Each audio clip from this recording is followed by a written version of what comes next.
കായംകുളത്ത് മൂന്നാം തവണയാണ് യു പ്രതിഭ മത്സരിക്കുന്നത്. ഹാട്രിക് വിജയമാണ് പ്രതീക്ഷിക്കുന്നത്. തീർച്ചയായിട്ടും അടിസ്ഥാന സൗകര്യ വികസനങ്ങളിൽ ഒരു വലിയ മാറ്റം, കായംകുളത്തിൻ്റെ മുഖം തന്നെ മാറ്റി വികസനം ചെയ്തിട്ടാണ് കായംകുളത്ത് ജനങ്ങളോടൊപ്പം വീണ്ടും മത്സരരംഗത്തേക്ക് നിൽക്കുന്നത്.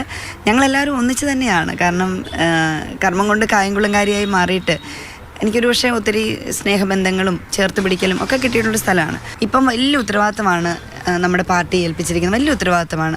നന്നായിട്ട് ജനങ്ങളുടെ സഹായത്തോടു കൂടി കൂടുതൽ തിളക്കമാർന്നൊരു വിജയമാണ് കായംകുളത്തു നിന്ന് എല്ലാവരും തരേണ്ടത്. കാരണം അത്രയധികം വിശ്വാസത്തോടു കൂടിയാണ് ആ മണ്ഡലത്തെ അങ്ങനെ സംരക്ഷിച്ചോളാം എന്നുള്ളൊരു ഗവൺമെൻറ്റിൻ്റെ ഒരു വാക്കുകൂടിയാണ് ഞങ്ങളുടെയൊക്കെ വീണ്ടും സ്ഥാനാർത്ഥിത്വം വന്നത്. അപ്പം തുടങ്ങി വെച്ച ചില കാര്യങ്ങൾ ഒരു 1-2 മാസം കൊണ്ടൊക്കെ തീർക്കേണ്ടതൊക്കെ ഉണ്ട്. ഇപ്പം കായംകുളം താലൂക്ക് ആശുപത്രി എൻ്റെ പൂർണ്ണതയിലേക്ക് എത്തിയാണ്. പക്ഷേ ഞാൻ ഉദ്ഘാടനത്തിന് ഇപ്പം തയ്യാറാക്കിയില്ല. എടുപിടിയൊന്നും ചെയ്യേണ്ടെന്ന് ഓർത്തു. ജനങ്ങളോടൊപ്പം കൂടെ നിന്ന് വീണ്ടും നമുക്കത് ജൂൺ ജൂലൈ മാസത്തിൽ ഉദ്ഘാടനം ചെയ്യാൻ പാകത്തിലാക്കാനാണ് ശ്രമിക്കുന്നത്. നമ്മൾ ഒറ്റയ്ക്കല്ല മത്സരിക്കുന്നത്, പാർട്ടി അല്ല കേരളത്തിൽ മത്സരിക്കുന്നത്.